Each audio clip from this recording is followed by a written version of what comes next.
My name is Vivian Mercer, and I'm 27 years old. The night my parents discovered that the anonymous best-selling author they had spent the last 2 years desperately trying to sign was actually me. My mother dropped her champagne glass so hard it shattered across the ballroom in front of half the publishing industry. The sound cut through the music instantly. People turned. Conversations stopped mid-sentence. Even the violinists near the stage slowly lowered their instruments because suddenly the entire room felt strange. Heavy.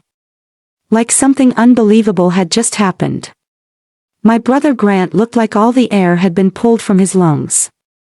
One of his hands gripped the edge of a cocktail table while reporters standing nearby started whispering to each other. No way. Wait. That's Vivian Mercer. Someone else lifted their phone immediately. Camera flashes started going off again, only now they weren't aimed at the stage anymore. They were aimed at me. And honestly, I think that was the moment my father finally understood what was happening. See, Theodore Mercer wasn't just some wealthy businessman. He owned Mercer Publishing Group, one of the most powerful literary companies in the country. My entire childhood revolved around books, famous authors, black tie events, and endless conversations about talent. Especially my brother's talent. Not mine. Never mine. But there I was standing in the center of the ballroom wearing a black satin gown, holding the invitation they had personally sent to Scarlett Vale, the mysterious best-selling author they believed could save their collapsing company. The only problem? Scarlett Vale was me. And 30 minutes earlier, my mother had been standing proudly in front of reporters praising that same author. I can still hear her voice clearly. Scarlett Vale is the greatest literary voice of this generation, she said confidently. Whoever signs her will change publishing history forever. Then she smiled for the cameras. The irony almost made me laugh. Because the same woman who said those words spent most of my life convincing me I wasn't intelligent enough to succeed. An event coordinator hurried toward me nervously holding a gold folder against her chest. Miss Vale, she said carefully, loud enough for everyone nearby to hear, the executive board is waiting for you upstairs. Silence. Real silence. Not the polite kind. The kind where people stop breathing. My mother's face lost all its color. Grant looked down at the floor like he physically couldn't process what he was hearing. And my father stared at me with this stunned expression I had never seen before in my life. Not disappointment. Not irritation. Shock. Pure shock. Because for the first time in 27 years, they were looking at me like I mattered. And the craziest part? That moment should have felt satisfying. Instead, it hurt. It hurt because standing there surrounded by reporters and flashing cameras, I realized something awful. The only reason my family finally saw value in me was because the rest of the world had already decided I was valuable first.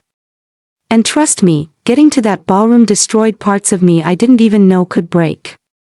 But before I tell you how everything exploded that night, do me a quick favor.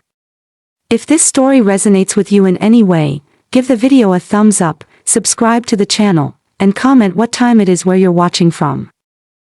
I grew up in Boston inside one of the most respected publishing families in America. People used to call my parents literary royalty. And honestly, as a kid, I believed it too. My father, Theodore Mercer, owned Mercer Publishing Group, a company responsible for best-selling novels, magazine empires, celebrity memoirs, and multi-million-dollar publishing deals. Our family name appeared in newspapers constantly. Famous authors came to our house for dinner.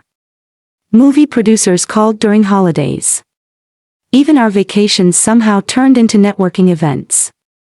My mother, Lorraine Mercer, was even more respected in some circles than my father. She had this reputation for discovering brilliant writers before the rest of the world noticed them. People in publishing talked about her instincts like they were supernatural. She can spot genius in a single chapter, one editor once said during an interview. I remember hearing that as a little girl and thinking my mother must be the smartest woman alive. Together, my parents built an empire out of stories. Ironically, they never believed their own daughter belonged in that world. I had an older brother named Grant Mercer, and from the beginning, it was obvious he was the center of everything. Grant was handsome, confident, charming without even trying. Teachers adored him. Relatives bragged about him constantly. By 14, he could stand in a room full of adults and speak like a future politician. He never looked nervous. Never stumbled over words. Never froze under pressure. Meanwhile, I couldn't even read out loud properly in class without panicking. Words moved strangely for me sometimes. Letters blurred together. Sentences tangled themselves inside my head no matter how hard I tried to focus. And kids noticed things like that quickly.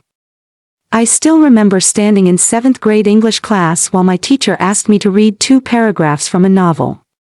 That should have taken maybe 30 seconds. Instead, I stumbled through almost every line while other students shifted awkwardly in their seats. One boy near the window laughed quietly. Another girl whispered, "Why does she read like that?" By the time I sat back down, my face was burning so badly I thought I might throw up. That afternoon, my mother picked me up from school and my teacher gently explained that I was struggling again with reading comprehension. My mother smiled politely during the meeting. Then the second we got inside the car, her expression changed completely. "You need to start trying harder, Vivian." I stared down at my hands silently. "I am trying." She sighed heavily like even the conversation exhausted her. "Well, whatever you're doing clearly isn't enough." That became the pattern of my childhood. Grant succeeded publicly. I disappointed people quietly. At dinner parties, my parents proudly introduced Grant as the future of Mercer Publishing.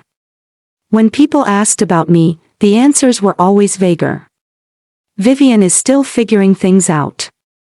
Or sometimes, "She's more sensitive." I hated that word. Sensitive. It sounded small. Fragile. Broken. By 16, my father already brought Grant to publishing conferences and investor dinners in New York while I stayed home pretending it didn't bother me. I'd watch them leave through the front window sometimes. Grant laughing confidently. My father with his hand on Grant's shoulder. Like they already belonged to the same future. And then there was me standing alone in the hallway holding a book I secretly struggled to read. The worst part wasn't even the comparisons. It was my mother constantly repeating the same sentence whenever I failed at something involving words. "Writing just isn't your strength, Vivian." She said it so often that eventually it stopped sounding like an opinion. It started sounding like a fact. And for years, I believed her. When I was 16, my parents hosted one of the biggest dinner parties Mercer Publishing had ever organized inside our home. I remember that night so clearly because the entire house looked unreal. Luxury cars lined both sides of the street outside our mansion. Men in black suits carried expensive camera equipment through the front entrance while servers rushed between tables balancing silver trays filled with champagne glasses and tiny desserts that looked too pretty to eat. Famous authors were everywhere. People I recognized from magazine covers stood in our living room laughing beside politicians, film executives, and investors worth more money than I could even imagine at 16. And right in the center of all of it was Grant. Confident as always. Comfortable as always. He sat beside my father near the fireplace discussing digital publishing trends with a group of investors nearly twice his age. And somehow, nobody thought it looked strange. That was the thing about Grant. Even as a teenager, he already carried himself like someone important. Every few minutes, my father would place a hand on his shoulder proudly and say things like, "Grant has incredible instincts." Or, "He understands this business naturally." Meanwhile, I spent most of the night helping the catering staff carry trays because my mother thought it would keep me useful. I wish I was exaggerating. At one point, I accidentally paused near the dining room entrance after hearing one of the investors praise Grant's future. "He's going to take this company even further than you did, Theodore." My father smiled proudly. "That's the plan." I don't know why that hurt so much. Maybe because nobody had ever spoken about my future with excitement before. Not once. I kept moving through the room quietly, trying not to attract attention. Honestly, by then I had already learned how to disappear around people. That's what happens when you spend years feeling like the least impressive person in every room. Then everything changed in maybe 10 seconds. One of my father's business associates noticed me walking past with a tray of champagne glasses and smiled politely. "And this must be your daughter." I stopped walking immediately. For a second, my mother didn't answer. Just a second. But I noticed it. That hesitation. Like she was deciding how to explain me. Then she laughed softly and waved her hand dismissively. "Oh, Vivian is still trying to figure herself out," she said. "Grant is the intellectually gifted one." A few people chuckled lightly. Not cruelly. Honestly, that almost made it worse. Because nobody there thought Shed said anything inappropriate. To them, it sounded normal. I remember tightening my fingers around the tray so hard my knuckles started hurting. One of the champagne glasses rattled loudly against another. I quickly looked down before anyone noticed my face. But my ears were burning.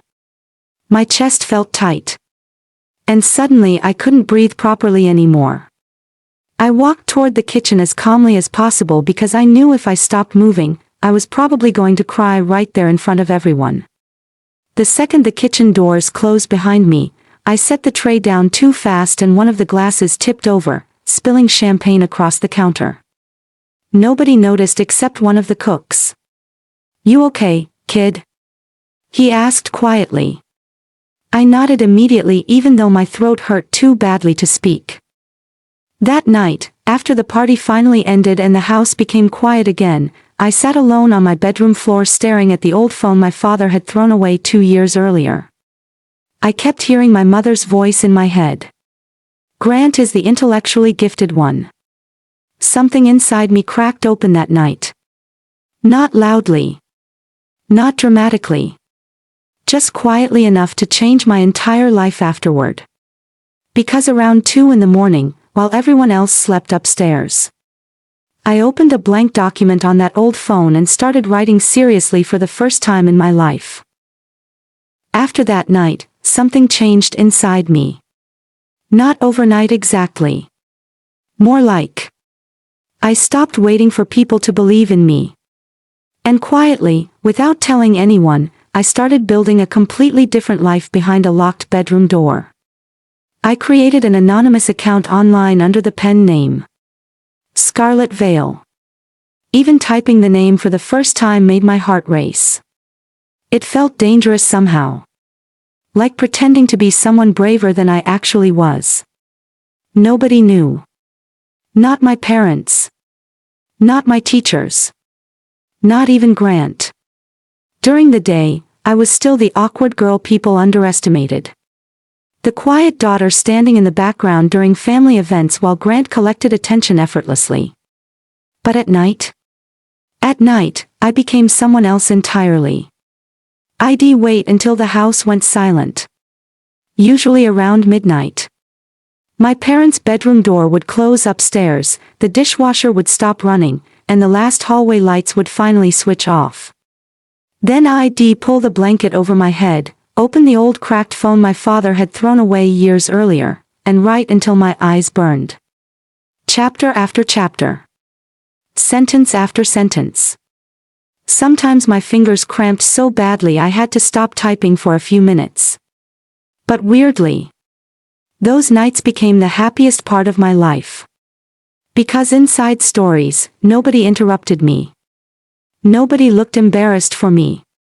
Nobody compared me to Grant. For the first time ever, words stopped feeling like enemies.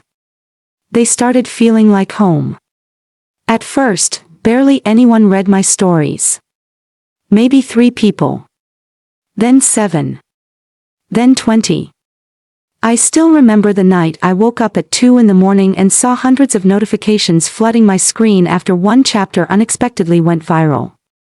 My hands were literally shaking while I scrolled through the comments. This story understands loneliness perfectly. I cried reading this. How does this writer explain emotions so accurately? One message hit me harder than all the others. You write like someone who survived being invisible. I stared at that sentence for a very long time. Because somehow, a complete stranger understood me better than my own family did. Meanwhile, life inside the Mercer house stayed exactly the same. Grant attended publishing galas beside my parents wearing expensive tailored suits while photographers snapped pictures of them together. Sometimes I'd watch those photos appear online while sitting cross-legged on my bedroom floor eating microwave noodles at 1 in the morning. And then I'd go back to writing. The only person who noticed something changing in me was my aunt, Evelyn Rhodes. She was my mother's older sister, and honestly, she never fully fit into the Mercer world either. She was softer. Warmer. The type of person who remembered small things, like your favorite tea or whether you sounded tired during phone calls. One night, she came over unexpectedly while my parents attended another charity event with Grant. I must have fallen asleep while writing because the next thing I remember was waking up suddenly and seeing her sitting quietly beside my bed holding my phone. My stomach dropped instantly. I sat up too fast. I can explain. But she held up her hand gently. And then something happened I'll never forget for the rest of my life. She kept reading silently. Tears slowly filled her eyes. Actual tears. Finally, she looked at me and whispered, "Vivian, did you write this?" I nodded nervously, already preparing myself for another disappointed reaction. Instead, she smiled softly through tears and reached for my hand. "You have no idea how extraordinary you are, do you?" And honestly, that was the first time in my entire life somebody spoke about my writing like it mattered. The year Grant got accepted into Yale, my parents acted like the president himself had moved into our house. I'm serious. For 2 straight weeks, Mercer Publishing practically turned the acceptance into a public relations campaign. My mother ordered custom invitations embossed in gold lettering. My father rented out one of the most expensive hotel ballrooms in Boston for the celebration. There were photographers everywhere, waiters carrying trays of champagne, reporters from publishing magazines, even a string quartet performing near the entrance while guests arrived in tuxedos and evening gowns. And hanging across the ballroom in massive black and gold letters was a banner that read, "Congratulations to the future CEO of Mercer Publishing." Future CEO. Grant was 18 years old. 18. And somehow his entire future already seemed guaranteed. I remember standing near the back of the ballroom that night watching people surround him constantly. Investors shook his hand like he was already running the company. Famous authors congratulated my parents for raising such a brilliant son. At one point, my father tapped his champagne glass with a spoon to get everyone's attention. The entire room went quiet. Then he smiled proudly at Grant and said, "This company will someday belong to the next generation of the Mercer family." And I couldn't be prouder knowing Grant is ready for that responsibility. Applause exploded instantly. Real applause. The kind that fills an entire room. And right there in the middle of all that noise, I remember clapping too. Quietly. By myself. Nobody noticed me standing there near the wall beside the catering staff. Not my parents. Not Grant. Nobody. Honestly, I don't even think anyone would have noticed if I disappeared halfway through the party. That realization sat heavily in my chest the entire night. Later, after the event ended, I went upstairs and stood in front of my bathroom mirror, still wearing the same black dress my mother forced me to wear for family photos earlier. I remember staring at my reflection, wondering what it must feel like to make your parents proud that easily.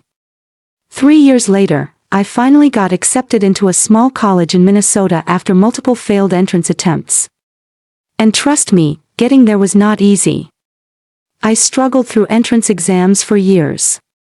Sometimes I'd study for hours only to completely freeze during time testing because my anxiety got so bad. There were rejection letters.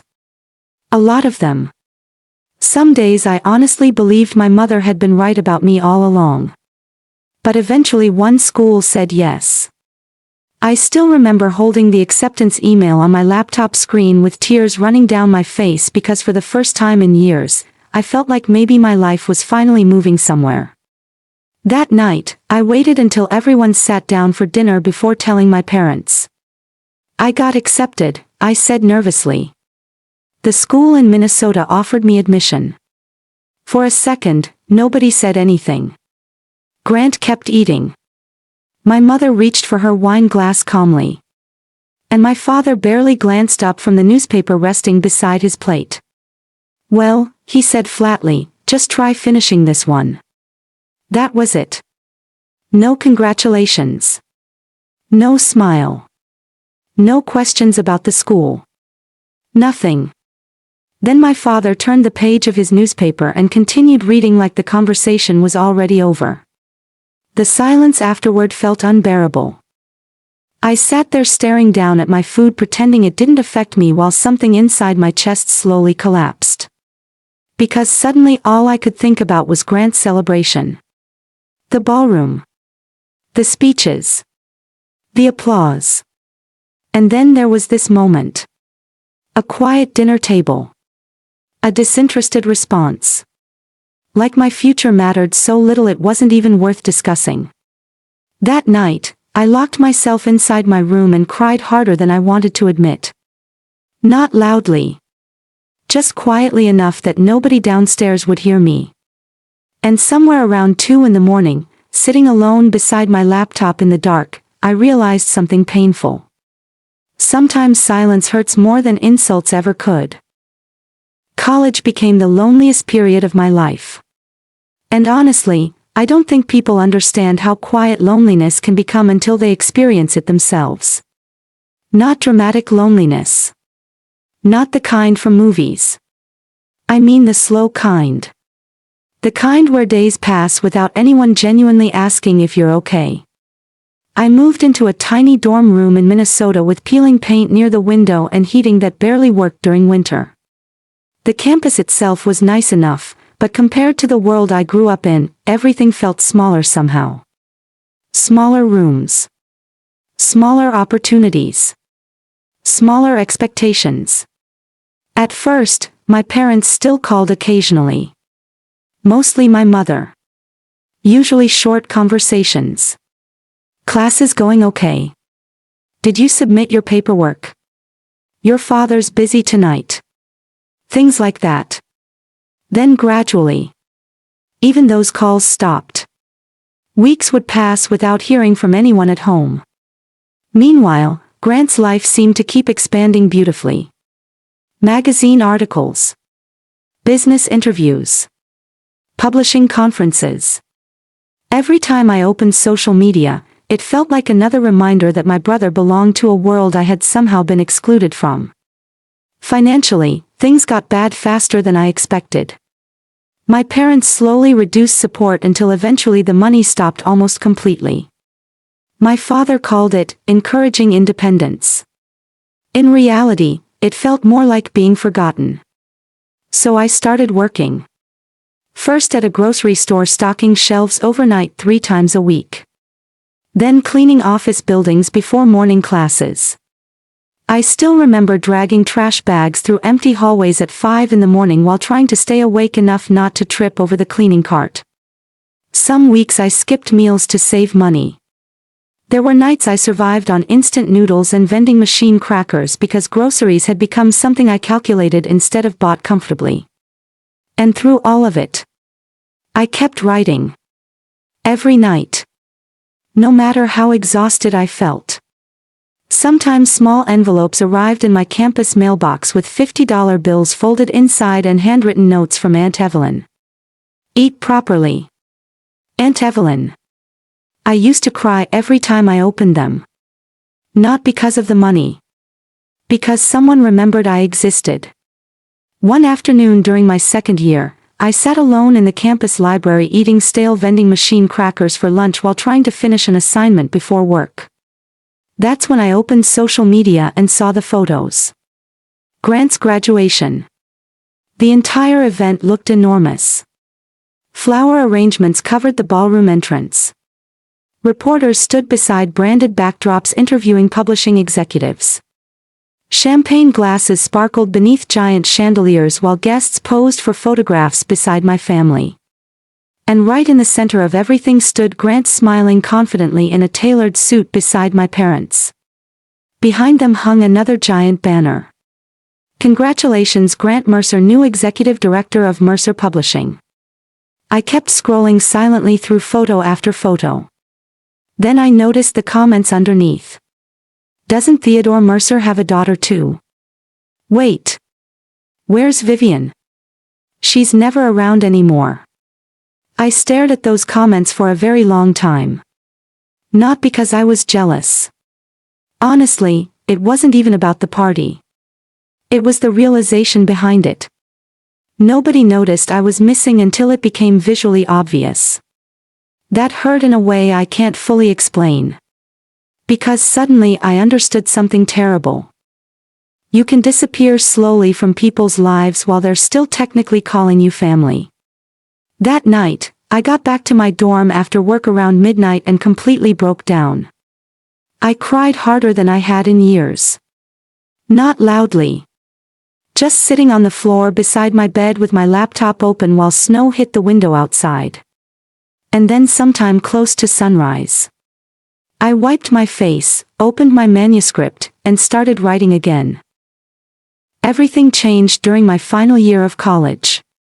At first, it happened slowly. One of my stories started trending online after a popular book reviewer posted a video crying over one of my chapters. Then another influencer recommended my work. Then a celebrity mentioned Scarlett Vale during a podcast interview. And suddenly, my entire life exploded. Publishers started emailing non-stop. Readers created fan pages dedicated to my novels. My inbox flooded with messages from people all over the world telling me my stories helped them through grief, heartbreak, depression, loneliness. Some messages were so personal they made me cry reading them.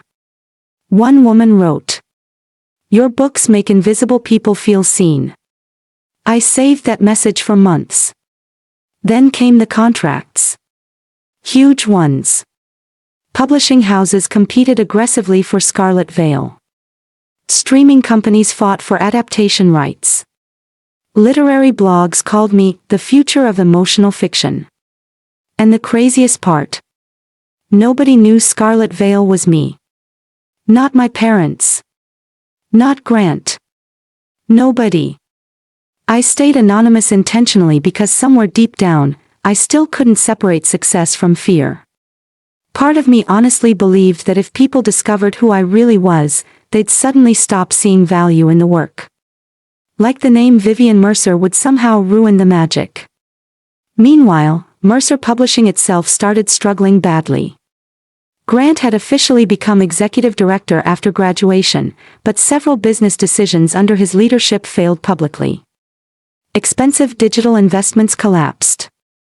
Major authors left the company for competitors. Industry rumors spread that Mercer Publishing was losing money fast. And suddenly, there was one name everyone believed could save the company. Scarlett Vale. The irony of that still makes me laugh sometimes. The daughter they overlooked had unknowingly become the solution to problems they created without her. One Christmas break, I went home for dinner after almost 8 months away. The house looked exactly the same, but something about it felt colder now. Maybe because I'd spent enough time away to finally notice how uncomfortable I always felt there. Dinner that night was tense from the beginning. Grant kept talking about industry problems while my father listened carefully beside him. Then eventually the conversation shifted towards Scarlett Vale. And suddenly everyone became interested. "That woman is changing modern fiction," Grant said while scrolling through publishing reports on his tablet. "Every company in New York wants her." My father nodded immediately. "Whoever signs Scarlett Vale controls the next decade of publishing." Then my mother leaned back slightly in her chair with this thoughtful expression on her face. She understands emotional storytelling at a level most writers never reach. For some reason, hearing that from her made my chest tighten instantly. Because my mother rarely praised anyone. Especially writers. Then she glanced toward me briefly before adding, "Real talent like that can't be taught." I lowered my eyes toward my plate so nobody would notice my expression changing. The entire conversation felt surreal. They were sitting there passionately discussing my writing while still treating me like the least impressive person at the table. And none of them had the slightest idea. Later that year, things became even stranger. I was sitting alone in my apartment one night eating takeout noodles straight from the container when my father appeared on television during a publishing industry interview. The host asked him which modern author impressed him most. Without hesitation, he answered, "Scarlett Vale." Then he smiled slightly and said, "She's the greatest literary voice of this generation." I froze completely. For a few seconds, I honestly couldn't move. Because that was the first genuine compliment my father had ever given my writing in my entire life. He just didn't know it yet. And sitting there alone in that tiny apartment with the television glowing in front of me, I realized something painful. Sometimes people will recognize your value immediately.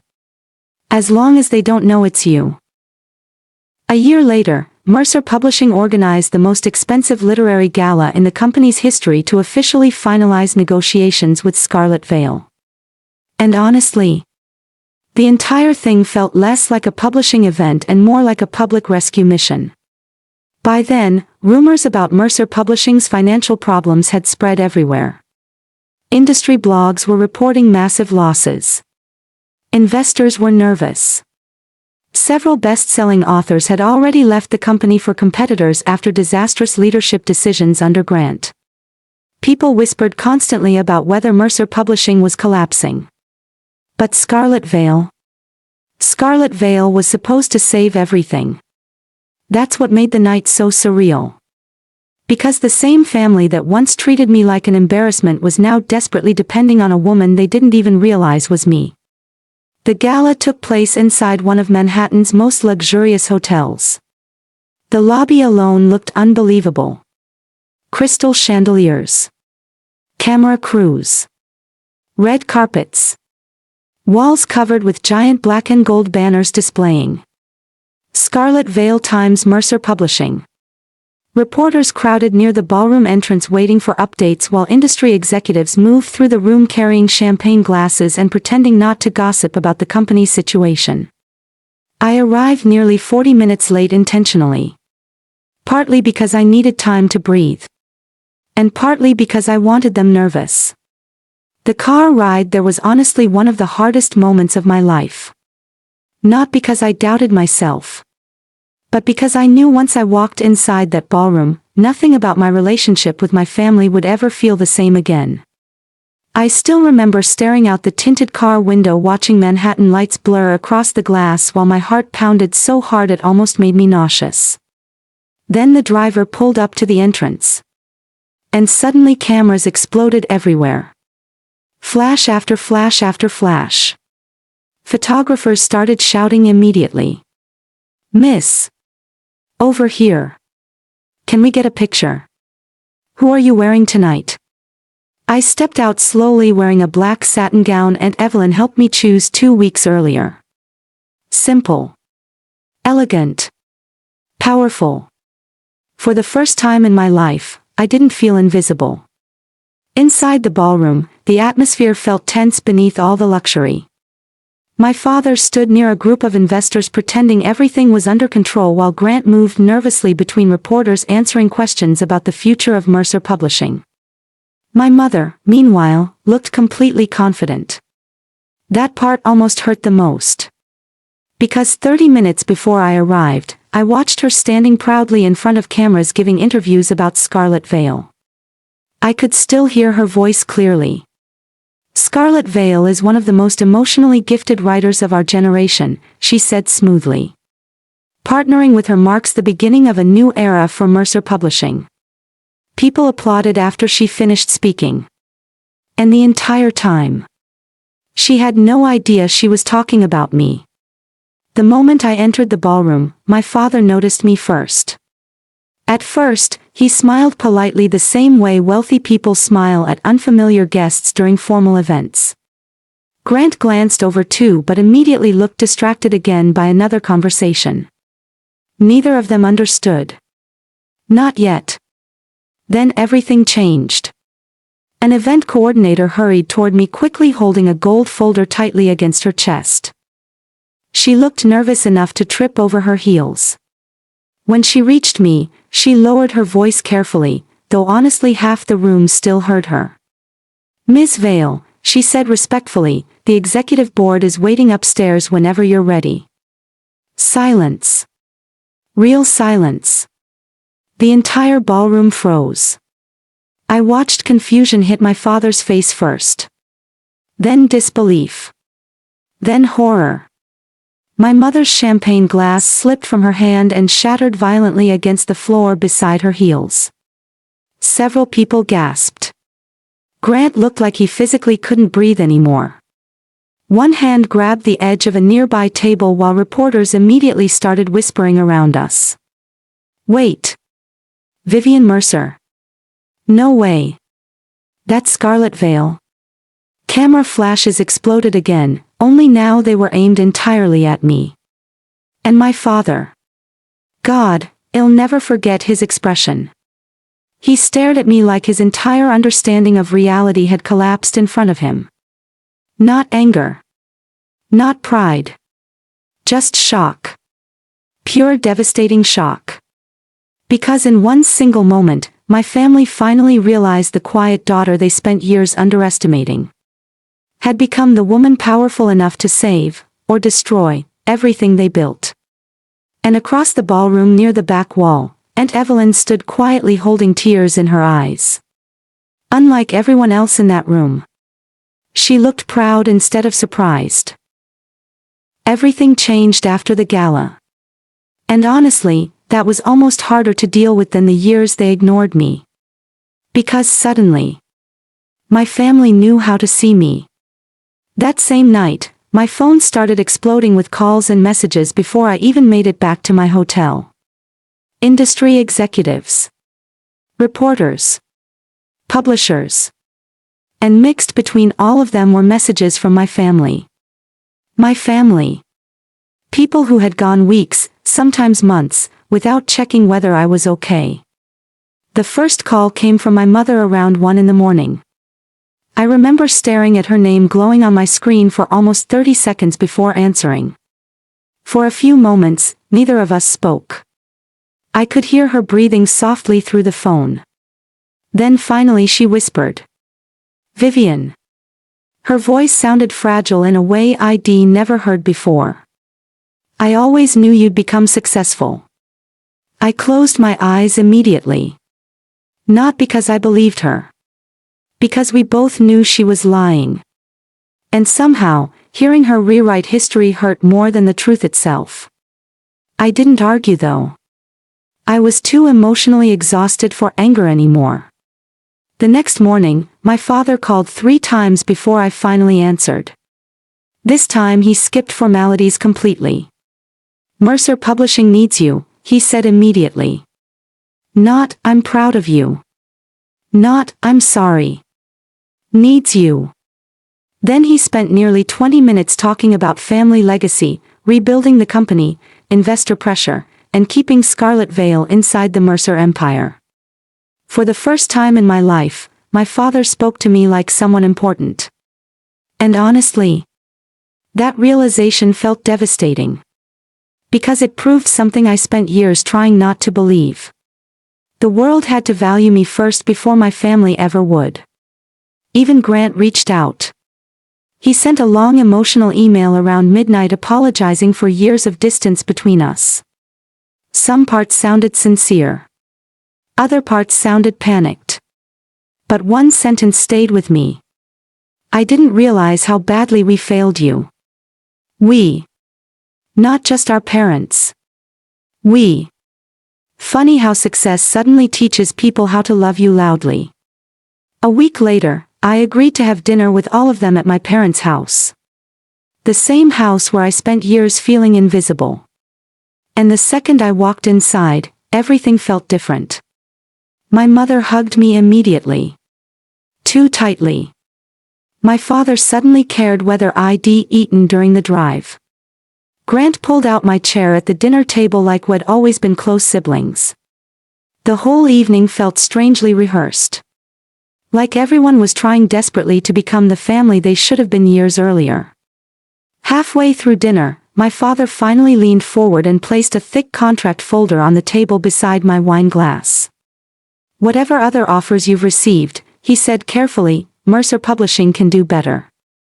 Nobody touched their food anymore. The room felt tense. Heavy. I looked down at the folder silently for a few seconds before standing up slowly from my chair. Then I picked up my own folder from beside me. And finally, I said everything I'd spent years swallowing. I reminded them about the dinner party where my mother called Grant, the intellectually gifted one. The nights I cried alone after being dismissed constantly. The graduation nobody invited me to. The years I struggled financially while watching them celebrate Grant publicly like he was the only child who mattered. My voice shook at certain parts. So did my hands. But I didn't stop talking. Not this time. My mother started crying quietly halfway through. Grant stared down at the table, unable to look directly at me anymore. Even my father looked shaken. And then my mother whispered something so softly I almost didn't hear it. "All those years." Tears rolled down her face as she looked at me. "We were talking about you." And suddenly the entire room went silent again. The room stayed silent after my mother said those words. "All those years. We were talking about you." Nobody moved. I could hear the faint ticking of the dining room clock somewhere behind me, and for a second, it honestly felt like time itself had slowed down inside that house. My mother wiped tears from her face shakily. Grant still couldn't look directly at me.